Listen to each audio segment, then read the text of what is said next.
भर्खरै मात्रै भारतको अहमदाबादमा रहेको सरदार वल्लभभाई पटेल अन्तर्राष्ट्रिय विमानस्थलबाट एकदमै दुःखद खबर बाहिर आएको छ। एयर इन्डियाको फ्लाइट नम्बर AI 171 बोइङ विमान दुर्घटनामा परेको छ।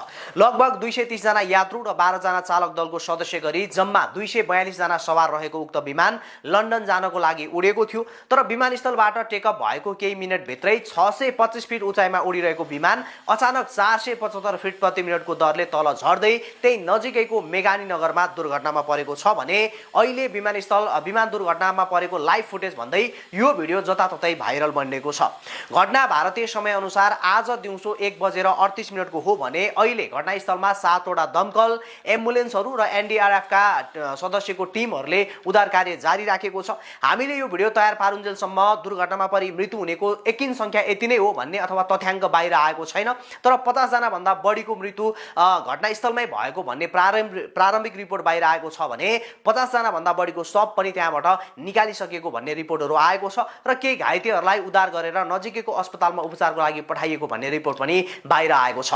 हालसम्म बाहिर आएको जानकारी अनुसार जहाजमा सवार 242 जना मध्ये 169 जना भारतीय नागरिक रहेको, 53 जना ब्रिटिस नागरिक रहेको, 1 जना क्यानेडियन नागरिक रहेको र 7 जना पोर्चुगलका नागरिक रहेको खुल्न आएको छ। यस्तै अहिले दुर्घटनामा परेको यो विमान डाक्टरहरू बस्ने एक होस्टलमाथि खसेको त्यहाँको प्रहरी अधिकारीहरूले समाचार माध्यमलाई जानकारी दिएका छन्। उक्त होस्टलमा 50 देखि 60 जना डाक्टरहरू बस्दै आएको पनि खुल्न आएको छ। यो दुःखद घटना भएसँगै अहिले सिङ्गो भारत साथसाथै अहिले विश्व नै स्तब्ध बनेको छ। विमान किन र के कारणले गर्दा दुर्घटनामा परेको हो भन्ने बारे जाँच गर्नको लागि अधिकारीहरू अहिले घटनास्थलमा पुगिसकेका छन्। यस्तै दुर्घटना हुनु अगाडि पाइलटहरूले ATC सँग आपतकालीन कल यानी कि मेडे कल गरेको र त्यसको केही समयपछि ATC सँग सम्पर्क टुटेको पनि बताइएको छ। यो घटना भएसँगै भारतका गृहमन्त्री अमित शाह, उड्डयन मन्त्री राममोहन नायडू, गुजरातका मुख्यमन्त्री, एयर इन्डियाका प्रमुख, DGCA का प्रमुख र AAIB सहित अहिले उद्धार र समन्वयमा खटिएका छन् भने DGCA र AAIB ले औपचारिक छानबिन थालेका छन्। ब्ल्याक बक्स फ्लाइट डेटा र ककपिट भोइस रेकर्डरहरू सङ्कलन गरिरहेका छन् भने साथै अहिले एयरपोर्टको सबै उडानहरूलाई रोकिदिएको छ, बन्द गरिदिएको छ।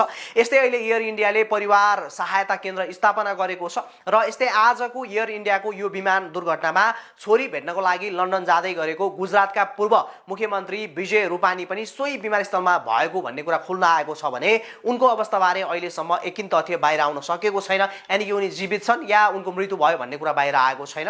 र अहिले एकदमै यो दुःखद खबर बाहिर आएको छ। चाहे जुनसुकै देशको नागरिक होस्, तर यसरी एकैचोटि हेर्नुहोस् त कस्तो यति धेरैजनाको मृत्यु भएको छ, यसरी दुर्घटना भएको छ। भर्खरै अब एयरपोर्टबाट भर्खरै टेकअप गरेको प्लेन चाहिँ के कारणले गर्दाखेरि यसरी क्रास भयो त्यो कुराहरू बाहिर आउन बाँकी नै छ। त्यो केही समयपछि आउँछ। तर जे भए पनि घटना एकदमै दुःखद छ र सम्पूर्ण मृत आत्माप्रति हार्दिक श्रद्धाञ्जली र बाँकी केही घाइतेहरू बाहिर आएको भन्ने कुरा छ। जे होस् उनीहरूको भाग्य निकै ठुलो रहेछ, उनीहरूलाई शीघ्र स्वास्थ्य लाभको कामना। बाँकी यो घटनाको विषयमा अपडेट गर्दै गर्नेछौँ। अहिलेको लागि भने यति नै।